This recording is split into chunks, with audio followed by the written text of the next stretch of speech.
Hello, and welcome to the CDC and CMS Present Stories from the Field Immunization Strategies for Long-Term Care session. At this time, all participants are in a listen-only mode. Please note this call is being recorded. If you have a technical question, please enter it into the Q&A feature located at the bottom of your screen. It is now my pleasure to turn the call over to Colleen Fry. Please go ahead. Thank you. Hello, everyone, and welcome to Stories from the Field, Immunization Strategies for Long-Term Care. I'm Colleen Fry, Director in the Division of Community and Population Health, Center for Clinical Standards and Quality at the Centers for Medicare and Medicaid Services. This division oversees quality improvement in nursing homes and the community. I am so very pleased by the overwhelming response to this webinar and commend the nursing homes that are attending today to hear from peers who have been successful vaccinating our most vulnerable population and maximizing COVID-19 immunization rates. Continuing to educate nursing home residents and their families about the value of vaccinations is such important work, and I want to thank every one of you for your continued efforts to increase vaccinations and for caring for our residents. I would also like to especially thank the staff from Irwin Healthcare Center and Birchwood of Beeville for participating in today's event and sharing their experiences. While nursing homes have made great strides in increasing their vaccination rates, there is still work to be done. As of January 19th, 2024, 40.9% of adults aged 65 and over have received the 2023-24 COVID-19 vaccine, compared to the 73% who have received the flu vaccine and 21.1% of those 60 and older who have been vaccinated for RSV. It is now my pleasure to introduce my colleague, Sabrina Chaktura, Nurse Consultant for the Division for Quality Improvement and Innovation Models Testing in the Centers for Clinical Standards and Quality at CMS, and Alicia Hall, Deputy Chief Medical Officer of the Immunization Services Division at the Centers for Disease Control and Prevention. Sabrina is certified in infection control and epidemiology and has served extensively on the COVID-19 response team, including COVID-19 vaccine update and mass vaccine clinic coordination. She will join the presenters today at the end of today's event to help facilitate our Q&A discussion. In going back to Alicia, she was integral in the COVID-19 response from 2020 to 2023, including leading the clinical guidelines team in the efforts to provide clinical guidance for COVID-19 vaccines. Alicia, the floor is now yours. Thank you, Dr. Fry. I'm happy to be here today with all of you. It's a privilege to be joining you today to talk about this important topic and learn from your successful strategies as we work together to increase vaccination coverage in long-term care facilities. Next slide. We know why we're all here today. Nursing home residents are at risk for becoming infected with and experiencing severe complications from respiratory viruses like SARS-CoV-2, flu, and RSV. The combination of older age, comorbidities, and residents in a long-term care setting puts these residents at higher risk for infection, severe disease, and death. The amount of respiratory illnesses causing people to seek healthcare is elevated, but decreasing across most areas of the country. However, rates of COVID, influenza, and RSV-associated hospitalizations remain highest among older adults, and percent of total deaths due to COVID, flu, and RSV also remain highest among older adults. Additionally, we continue to see the burden of these diseases specifically in nursing home residents. As of January 21st, there have been between about 11,500 and 16,500 cases of COVID-19 and 250 resident deaths weekly for the past 4 weeks. Thus, vaccination remains critical in this high-risk population, and there's an urgent need to protect nursing home residents against severe outcomes through increasing vaccination coverage. As of January 28th, 39% of nursing home residents and 7% of nursing home staff were up to date with COVID vaccine. Among 20% of facilities that reported RSV vaccination data, 15% of nursing home residents had received the RSV vaccine. And among 20% of facilities that reported influenza vaccination data, 72.5% of residents received the flu vaccine. As we know, the good news is COVID, flu, and RSV vaccines remains the safest and most effective protection against hospitalizations, long-term impacts, and death. With co-administration, all three vaccines may be administered at the same visit to reduce missed opportunities for vaccination. Additionally, you all are on the front lines working with this population every day. We appreciate all the work that you're doing to increase vaccination coverage in nursing homes. And we're excited to hear from our excellent lineup of speakers today and learn about strategies to increase immunization coverage in nursing homes. Next slide. First up, we'll have Jason Bennett, who will present on Irwin Healthcare Center overcoming barriers with residents receiving the 2023-2024 updated COVID-19 vaccine. Next slide. Jason Bennett is the Chief Executive Officer of Irwin Healthcare Center. Jason has over 30 years of long-term care experience, including administrative and clinical experience. He began his healthcare career as a respiratory therapist, and since 2001, he has led skilled nursing assisted living facilities. Jason is a proven executive leader who brings a wealth of knowledge and experience in developing strategic plans, promoting organizational mission, and driving operational outcomes with a focus on quality improvement. And now I'll pass it over to Jason. Thank you, Alicia, for allowing me this opportunity to talk about all the good work we're doing here at Irwin Healthcare. I would also like to thank the CMS and the CDC for putting together this presentation. Irwin Healthcare Center is located on the eastern side of Tennessee. We are up in the mountains. Actually, we're in a valley in the mountains. We have a very specific population, a lot of hesitance towards the COVID vaccine initially, but we've had a lot of success at Irwin Healthcare as far as getting our residents vaccinated, helping the community understand the benefits of the vaccine, and overcoming some of the, I'm sure that everybody has experienced through this time. I'm going to start with some characteristics of our facility. First off, most of our residents are Caucasian. Only about 2% of my residents are made up of other minority groups. Our building specializes in dementia and Alzheimer's, although it seems like more and more there are other types of dementia that are coming in. And so those residents are typically long-term stays. We do have skilled short-term rehabilitation, but the majority of our population is long-term stay, where they come in and they stay until they pass away, basically. It is truly a home in every sense of that word. When COVID came around, we ran into some, just like many nursing facilities did, that we were not built to be a little hospital.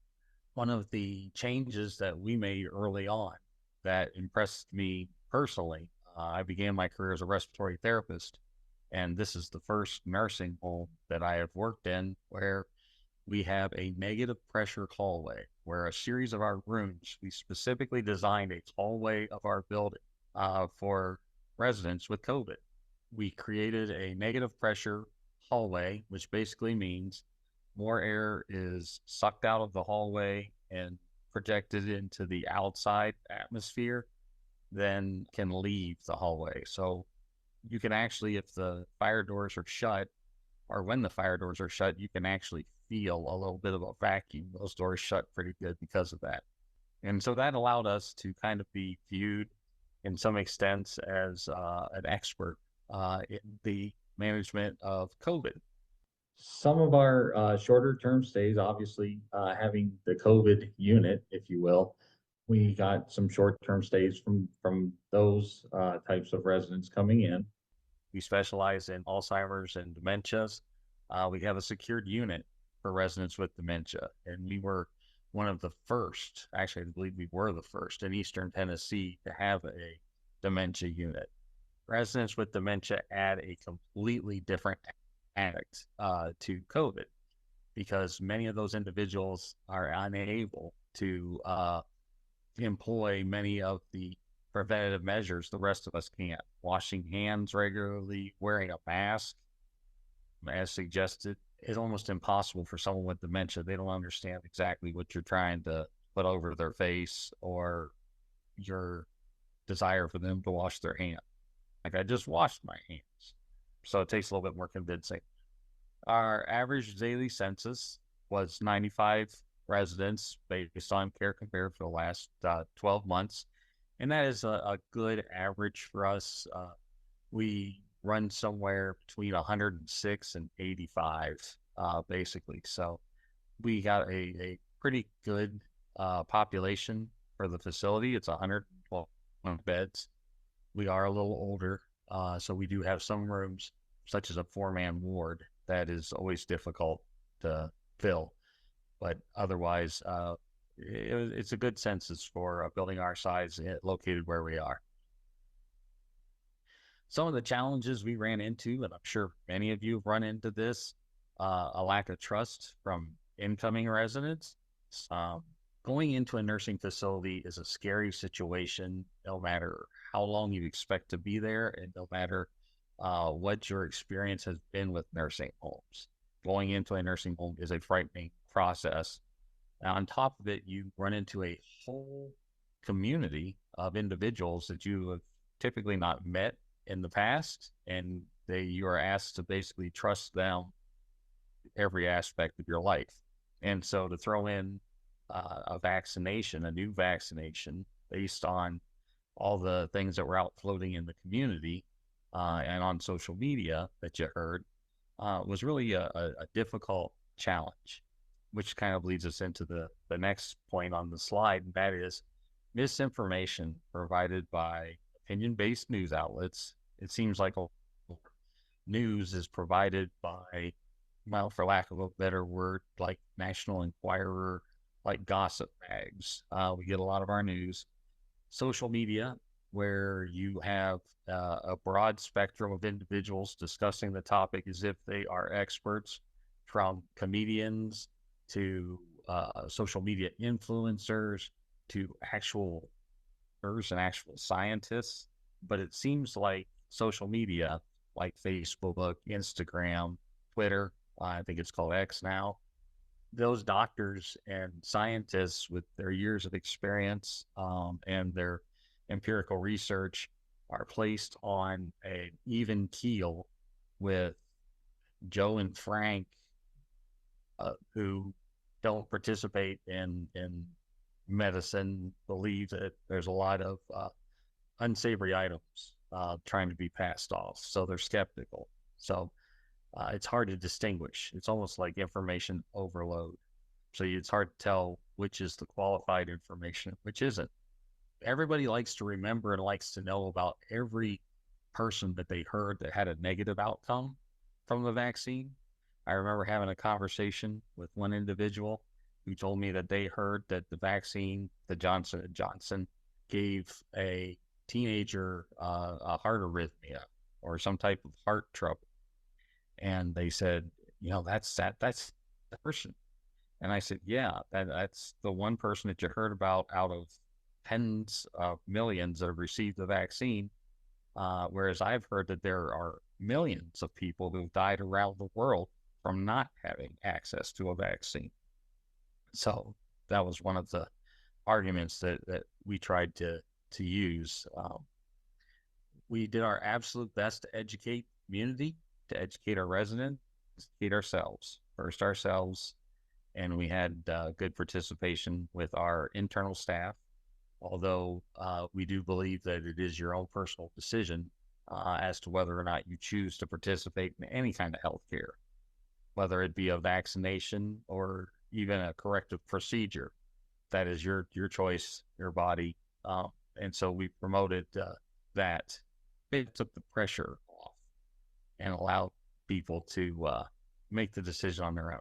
Concerns over whether they should receive another vaccine, becoming tired with getting vaccination after vaccination, because most of the vaccinations we've been exposed to through our lives, vaccine fatigue, has been, you get the one shot, you're a kid, and you get your MMR, or you get your now that chickenpox vaccine, and you get it and you're good for decades, if not forever.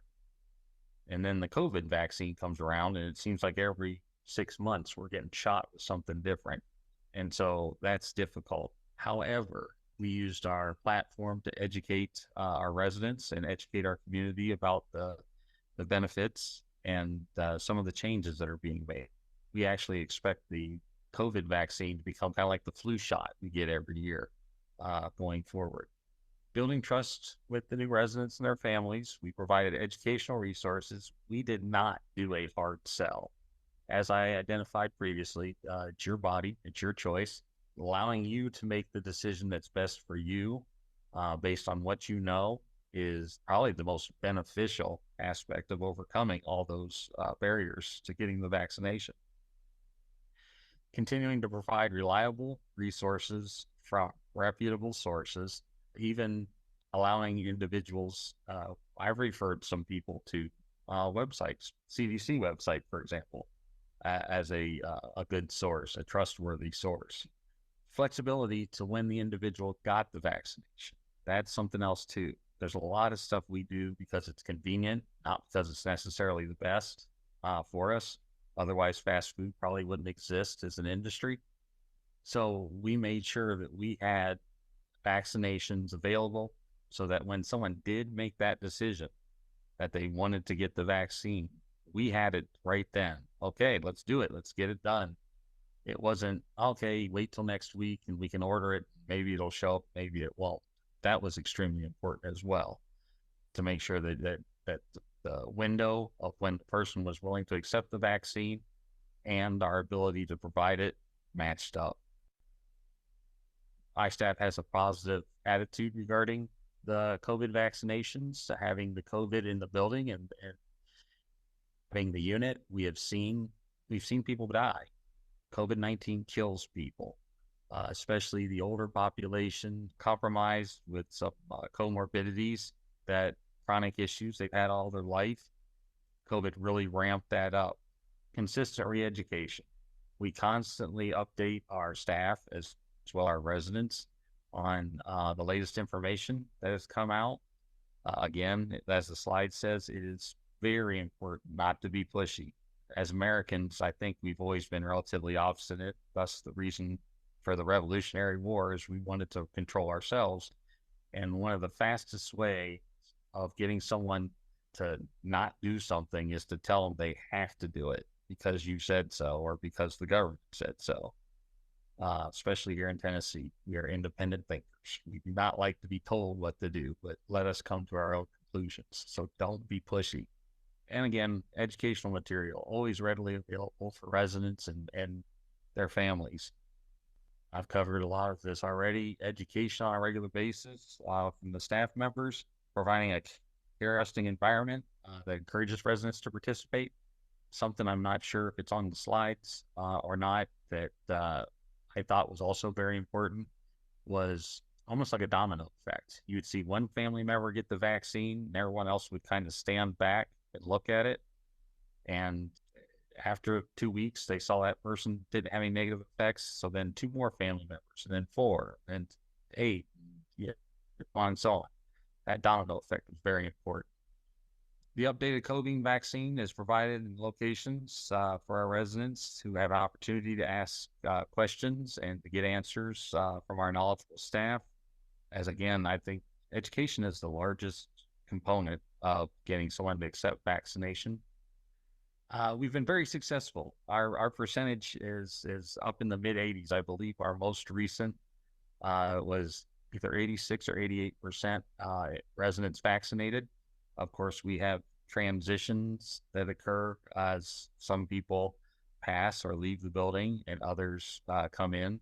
But once you get your process down, once you get your culture, if you will, regarding vaccines, it really kind of is over and continues. It self-perpetuates, if you will. A knowledgeable admissions department that discusses with individuals prior to coming into the facility the appropriateness of being vaccinated against COVID. A nursing home is just like any other group living setting, whether it's colleges or military. You're going to be exposed to a lot of people on a daily basis. It's important that you look out for your neighbors as well as yourself. One way that you can do that is with the vaccination, the COVID vaccination.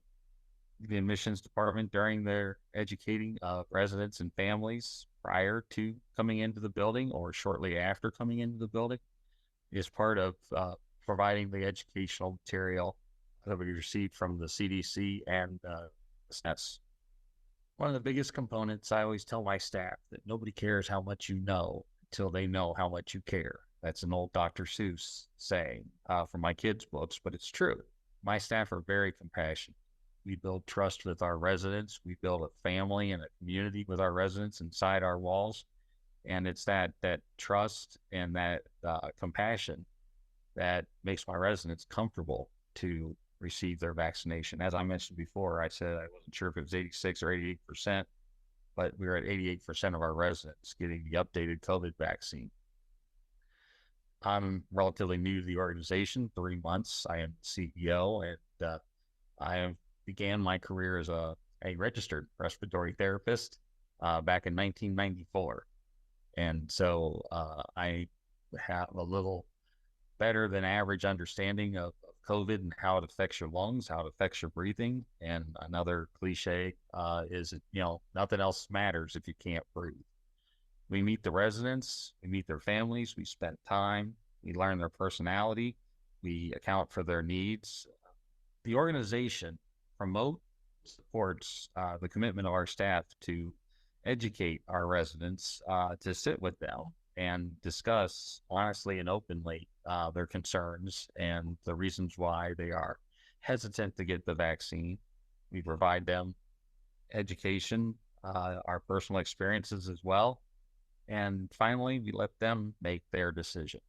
I keep going back to it. It's very important not to tell or push people's decision. And Irwin Healthcare definitely supports the science and the empirical evidence behind vaccines.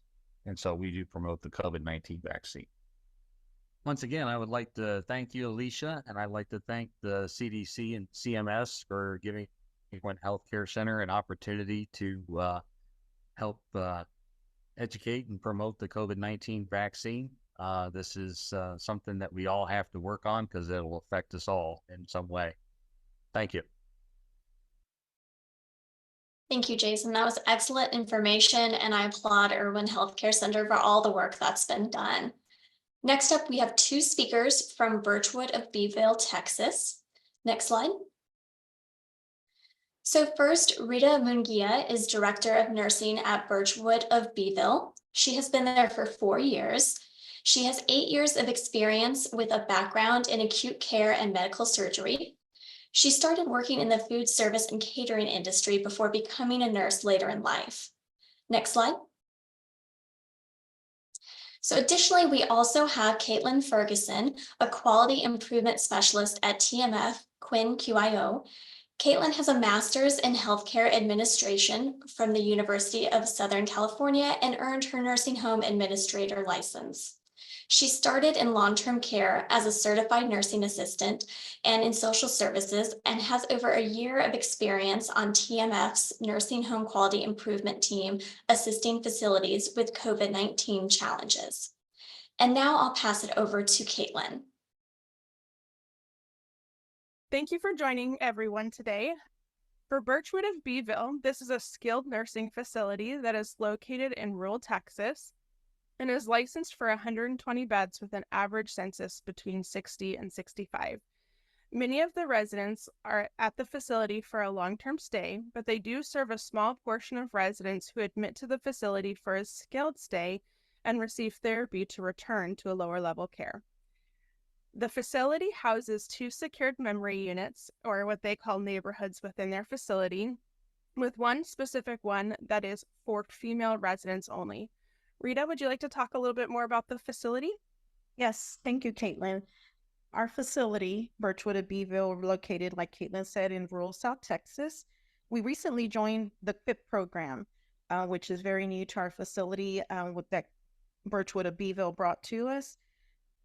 And of course, with the QUIP program, we strive every day to meet all of the components required for the QUIP program. And we have seen a great success with this and, increase in benefits for our residents.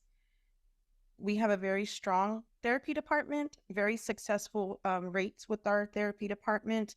They work with our short-term residents that come in and also with our long-term residents, and they have decreased the number of return to hospitals after a successful discharge home for many patients that come in for rehab. We also have a wound care program. We have our registered nurse that is also an advantaged certified wound nurse. She works very closely with Vora Wound Care. They have generated a program that helps with the prevention of DTIs and pressure injuries. She's very strong in what she does and has kept our pressure injuries down to a very minimum number. Thank you, Rita. We will start with talking about Birchwood's successful vaccine clinic. When the new 2023-2024 COVID-19 vaccine was released, the facility was in the midst of an outbreak and needed to wait to administer the vaccine.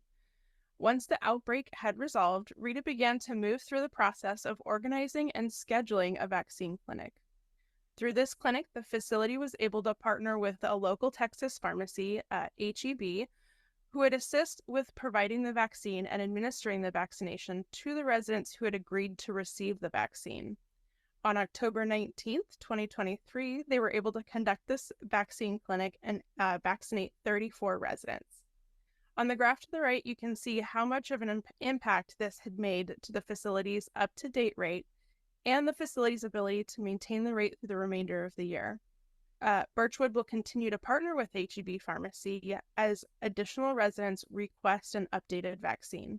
Rita will now discuss the facility's plan for upcoming clinics. We do continue to work with our local HEB pharmacy and their pharmacists in getting our residents and short-term patients vaccinated.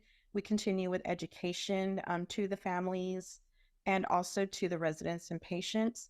And in doing this, we had already vaccinated 34 of our residents, which brought us to a 56% of vaccination rate. And in doing our additional education, we have added an additional 15 residents and short-term patients that are now giving an informed consent for the COVID vaccine. And after this clinic, we will bring our rate up to 75% vaccinated residents in our facility. All right, so through this process, Birchwood has faced some challenges. When the new vaccine was released, many residents did not understand the purpose of the new vaccine and why it was needed, which had caused some increased resistance.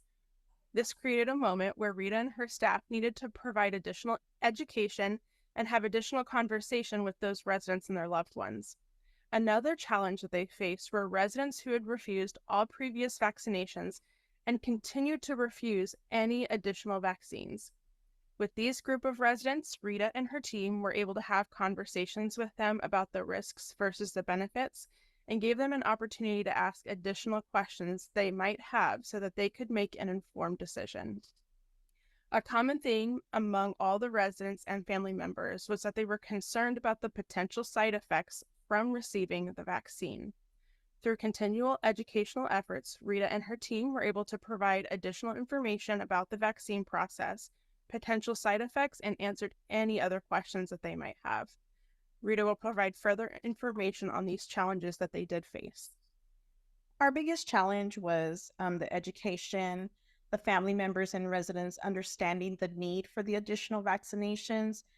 It was noticed that being in a rural area, our families here, they don't have the resources that you would have in a larger city, the education, the programs. So these families coming in, are the new families coming in, and also our established residents and their families, we would just continue to educate them as we receive new information from CMS and CDC as far as guidelines, any type of infection control, the new COVID strains, the new vaccinations, and what strains they're working for. We just kept our families updated and educated, and that really helped them to understand the need for the additional vaccinations. As we have begun to discuss, Birchwood of Beeville has done an excellent job with overcoming these challenges. Their focus has been on creating solid relationships with their residents and their family members, creating a long-lasting trust that has been an integral part of Birchwood's success. This has taken some time for the facility to establish, but has allowed them to have active discussions with their residents and their family members. This discussion begins at the time of admission and allows for that first opportunity to receive the vaccine. If the resident or family member decides not to receive the vaccine, the facility has continual discussions with them on a quarterly basis. This allows the resident or the family member to have an opportunity to ask questions that they may have come up with or change their mind about receiving the vaccine. Rita will talk about how this open communication has assisted them in overcoming their challenges. Again, like I said, our greatest challenge was just the lack of education in our area, the lack of education to the families. So these families, a lot of them are longstanding residents, have been with us for years. It's very important that our facility and our staff members, direct care staff and administrative staff, that we build these lasting relationships with these families. We communicate with them on a daily basis. We bring them new information, and we earn their trust. We build that trust with them. So they're trusting our education and trusting that we keep ourselves updated and informed, and therefore we're keeping them updated and informed. And like I said, that did help to bring additional vaccines, additional consents for vaccines for our next clinic. And we do continue, if they continue to refuse, we do continue to educate them on a quarterly basis. Like Caitlin says, we hold our quarterly care plan meetings with the families and the residents. And at that point, we give them any additional education, talk to them about it again, and give them a chance to decide again whether they want the vaccine or not. So now we're going to discuss the continual improvement in how Birchwood of Beeville maintains their high vaccination rates.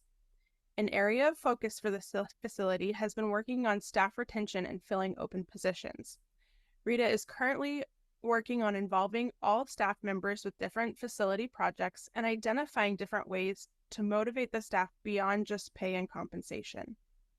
Along with motivating staff, Rita has begun discussions on motivational interviewing and implementing it with her leadership team and facility staff. The goal is to open up conversations with staff and residents to get to underlying reasons for resistance. Lastly, Rita continues to provide education to staff members regarding the vaccine to assist with the resistance amongst staff. One strategy that they have utilized has been implementing a communication board for staff to help answer any questions and provide any additional education. With this slide, you will see resources that have been utilized by Rita and her team to assist with motivating staff, beginning discussions with motivational interviewing, and implementing a communication board. Rita will discuss further about these strategies. We've met quite a bit of resistance in our staff. Again, the biggest, being the education. Being our staff is on, most of them are on the younger generation where they just don't want the vaccine. And that's where we implemented the motivational interviewing. So, we just just a general discussion, why don't you want to take the vaccine? What are your concerns about it? And we try to answer any questions that they have. Of course, you still meet that resistance. We have implemented our communication board where our residents, our family members, and our staff members can see the additional information that is supplied to us from TMF and CDC. And we do post up flyers on that communication board to provide further education, for anybody to just read it in their free time when they want to read it, and hopefully answer some questions and relieve some of that doubt that we have. It hasn't been very successful in staff at this point, We have reached a couple. We have gone from 0% vaccination to 1% vaccination in our staff members. So we're working on that education with them. Within this slide, there are multiple resources that TMF offers based on what each nursing facility needs. We have a resource that helps you identify if you are up to date with the 2023-2024 COVID vaccine. In addition, we have resources that discuss the mRNA vaccine and how the vaccine works. One of our latest resources, the Vaccine Blitz, will help leadership set up and complete a clinic from start to finish. In addition, leadership can easily assign tasks to each team member to help spread the workload evenly.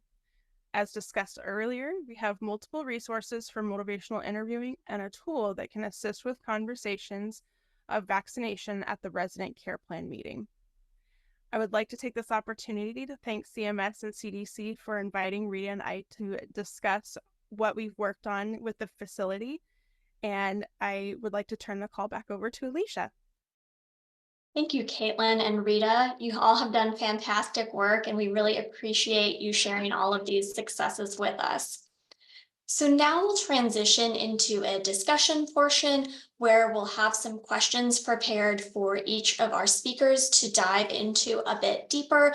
And some of these questions, I've been looking in the chat, are going to address some of what we're seeing in that Q&A box as well.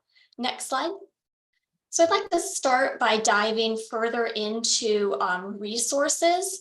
So the first question for our speakers is going to be, when staff or residents and their families are skeptical of vaccine information on official government websites, what other sources of information have you used to educate them? And I'll go ahead and start out with our first speaker, Jason. We have a small community, and so our medical director is very influential in the local community. His father was also our medical director before he retired. And so in a community like ours, where everybody knows everybody, sometimes having that conversation with your personal physician who you've trusted with, your healthcare over the years, and he is a proponent of it, helps a lot as well. Because like I said, Eastern Tennessee, we don't like the government to tell us to do anything. So that's one way. Religious leaders are also really good sources, because I have yet to, I'm sure they do exist, but I have yet to run into one of the local pastors who isn't vaccinated because they deal with large groups of people, and they were trying to protect themselves as well as when they go to the hospital to visit individuals who are already sick. You don't want to take COVID with you. So having them speak to the residents and their family also was very beneficial. Thank you, Jason. Those are some great trusted messengers and sources of information there. And I see both Caitlin and Rita. I'll go ahead and start with Caitlin. Thank you. One of the other things that's been a really great resource for a lot of the facilities I work with as well is having the medical director come in and do a question and answer session, or having staff members and residents share their experiences. One of the resources that we've utilized with different facilities is what's called Being a Hero. So it allows residents to share their stories with others and really, again, create a positive atmosphere and a positive environment around the vaccine. And as far as from trusted resources, we've also worked with different organizations outside of just the CDC, just in case there's hesitancy with that. But again, all information is congruent with what the CDC recommends. Great, thank you. And I love that highlight of the peer sharing. That's great. Rita, anything additional? Just something that we see here in our rural areas. We see a lot of skepticism, especially from the older couples that come in, or, you've got an elderly person whose elderly sister's taking care of her, and they don't have, being in this rural area, they don't have the resources, they don't have the education. A lot of them, it's just the couple themselves and don't have children or grandchildren to go over any type of, recommendations with them or information that the government is giving. So that's something that we think is important. We just try to update, we let them know what the CDC recommends. We explain what the COVID vaccine is for, how it can help, and of course, to minimize hospitalizations. What we see also is our families asking what have we witnessed in our facility, and that's a big factor in where they want to go is, do we have huge COVID outbreaks? Do we have increased hospitalizations? What are our death rates? And that's something that we also discuss with the families so they can feel a little more comfortable seeing our success rates. Great, thank you so much, Rita. And now I'll go ahead and pass it over to Sabrina for the next question. Thanks, Alicia.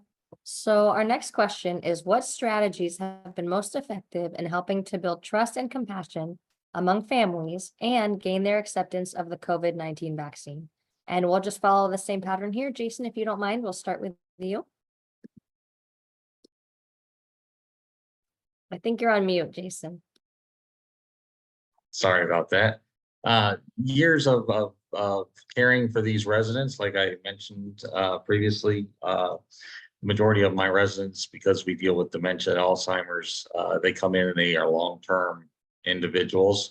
The families get to know my caregivers, and as I mentioned, we become family. We spend more time, more of our waking hours with our residents than anybody we married or birthed. And so we do become family. We have concerns. The families come to know we wouldn't do anything that would bring harm to our residents. We don't love them like family, but we do in another way.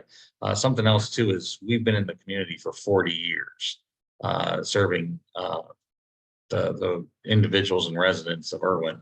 So the facility itself also has a level of trust with the community. So that also does help as well. Thank you, Jason. That's very helpful. And I think it's nice to hear not only that you have that long established trust built within your community, but that you have that strong reputation with your patients and their families. So thank you for sharing that. And then next we'll go to Caitlin. Hi. So in the same respect as what Jason said, Rita and her facility and her team have really focused on developing that relationship as that really key component. Even with other facilities that I work with, again, really important to build strong communication and trust with those residents and family members. And when they state a concern or have a question, really taking the time to hear them and respond to that and know that those questions are okay and they're valid. Really utilizing those techniques with motivational interviewing and being able to, again, really establish that relationship is really important. Thanks, Caitlin. I appreciate that. And you're right. Motivational interviewing is a, time trusted technique that works well. And it's great to hear that you just really take the time to listen to the residents and hear those concerns, because we know that's so important. And Rita, we'll go ahead and turn to you.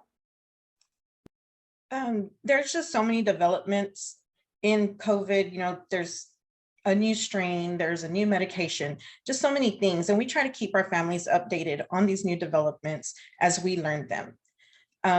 Also, a way that we distribute the information is we utilize a monthly newsletter, and where we can publish like our educational information, if the family, give the family some information about a new vaccine and let them read it on their own time and, discuss it amongst themselves or find out some more information about it. And of course, our staff is always open to any questions or concerns the family may have about the vaccines. They can ask us, we give them the information that the factual information that we see on the trusted sites.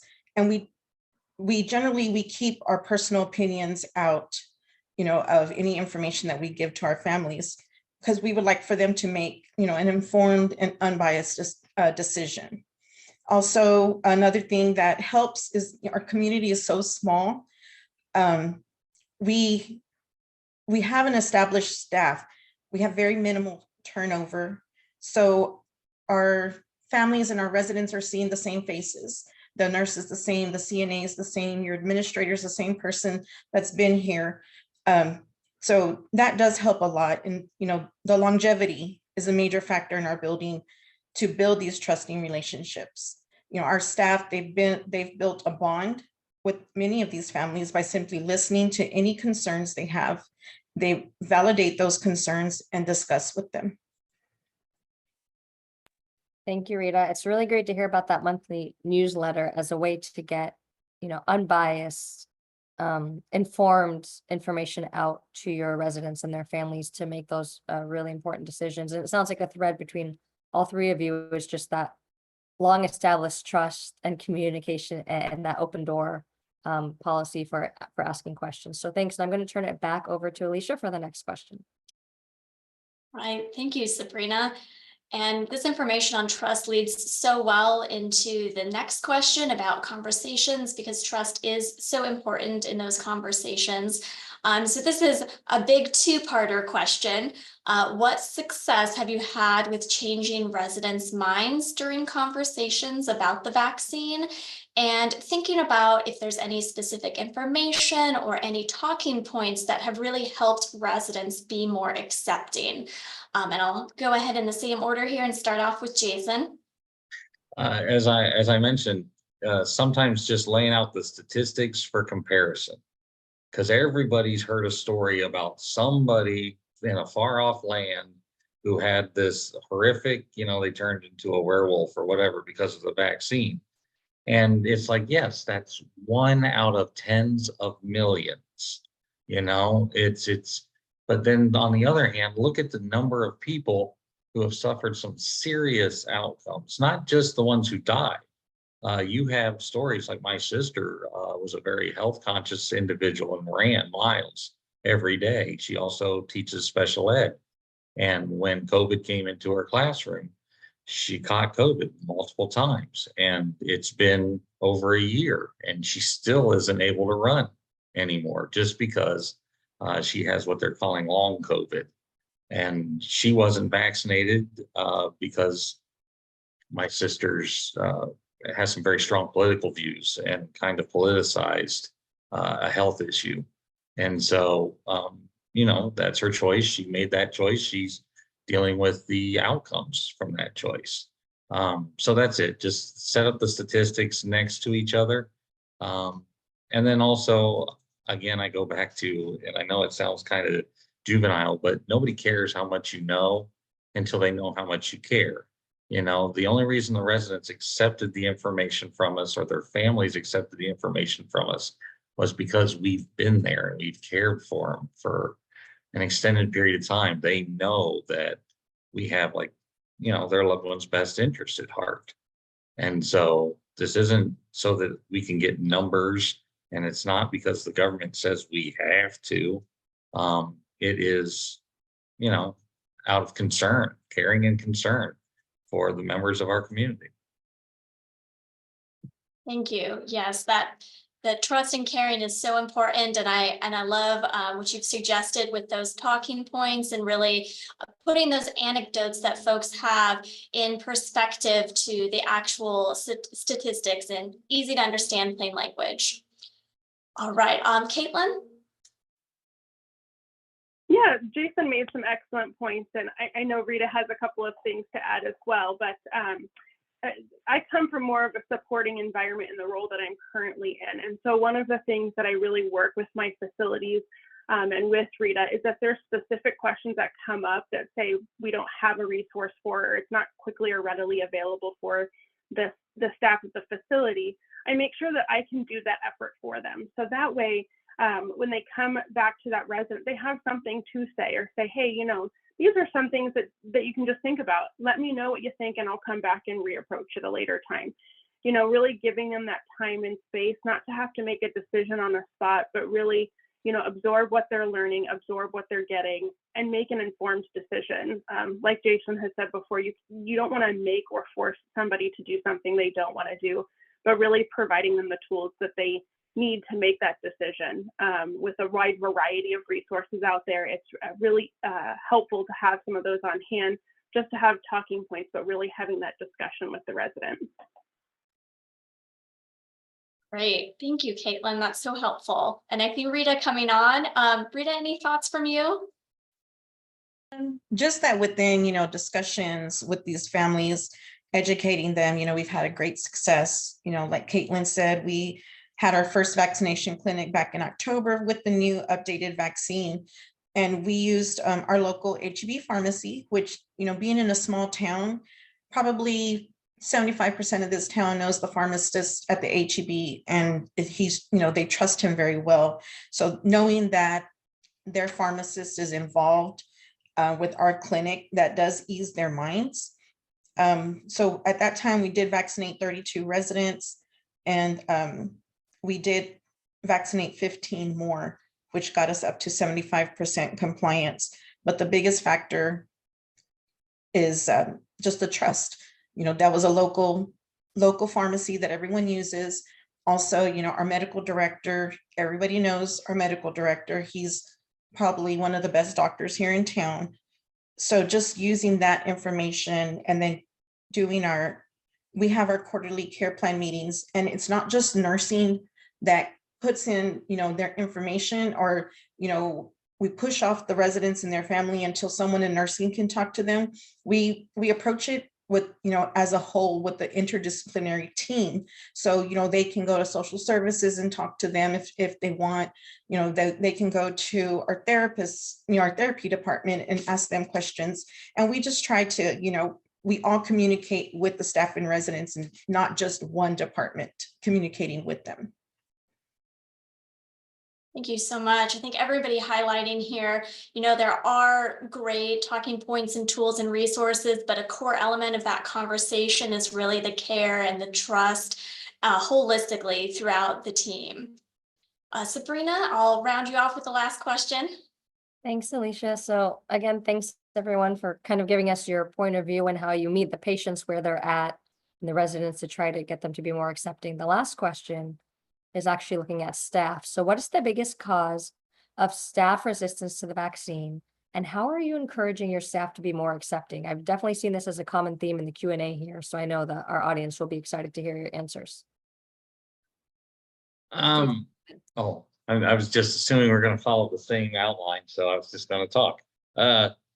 One of the things that I have found that kind of runs through the staff is sometimes we kind of take like a martyr opinion or projection to where I'm not getting it no matter what, because that's just me. I'm independent. I'm a rebel kind of thing.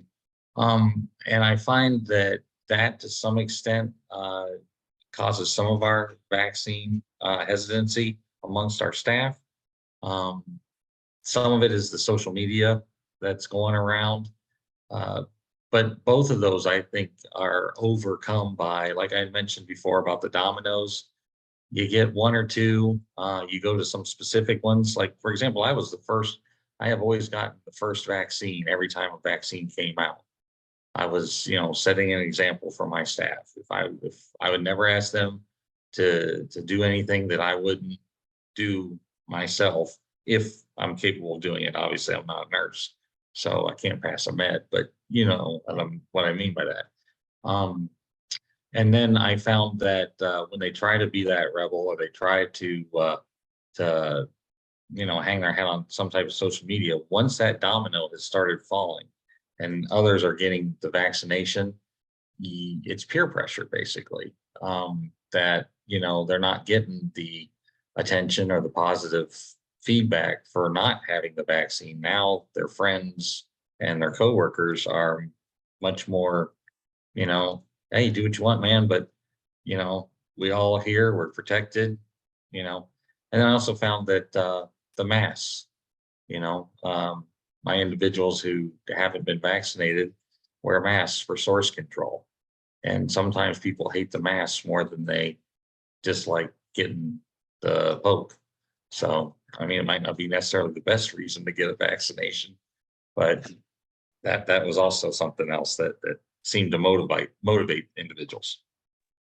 Thanks, Jason. It's nice to hear that, leading by example and seeing leadership really take ownership of their own health and wanting to protect the residents, I think definitely has that domino effect. Go ahead, Caitlin, if you have some insight, we'd love to hear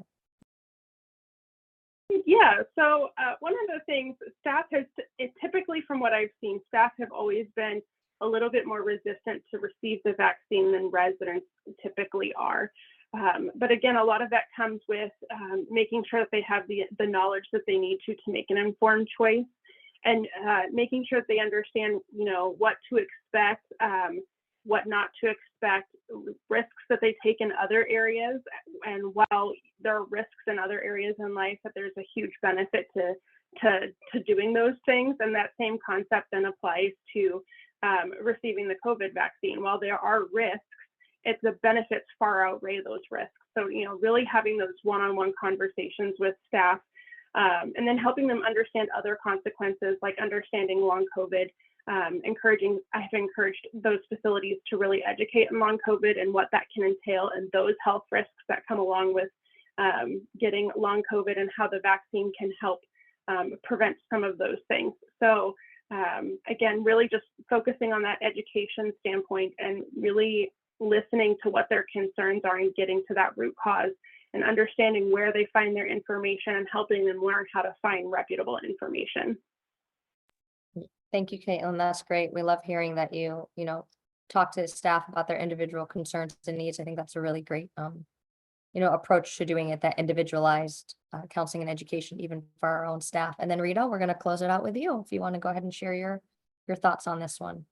One of the things that we've seen in our staff resistant, recently we had our quarterly staff meeting, and I did put out a little survey just asking asking the staff members, have you had the vaccine? If you haven't had the vaccine, what's your biggest concern about getting the vaccine?